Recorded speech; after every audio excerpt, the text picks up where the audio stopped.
So, this is usually a part of the movie which I'm rambling around for 10 minutes explaining how I made it. Sadly, my computer somehow deleted all the footage of me making it, leaving me with just... So now we're gonna make a plate. Need to draw this out. And a slight regard with the vendetta of... If I'm going down, I'm bringing you all with me. So, yeah. Let's just jump right to the end, shall we?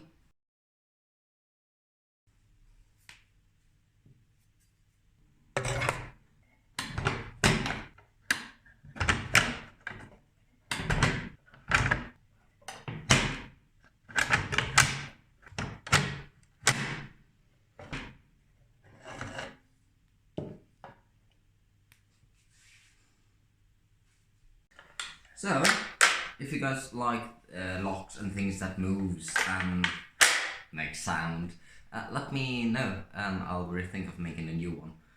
And yeah, thanks for watching, and as always, till next time.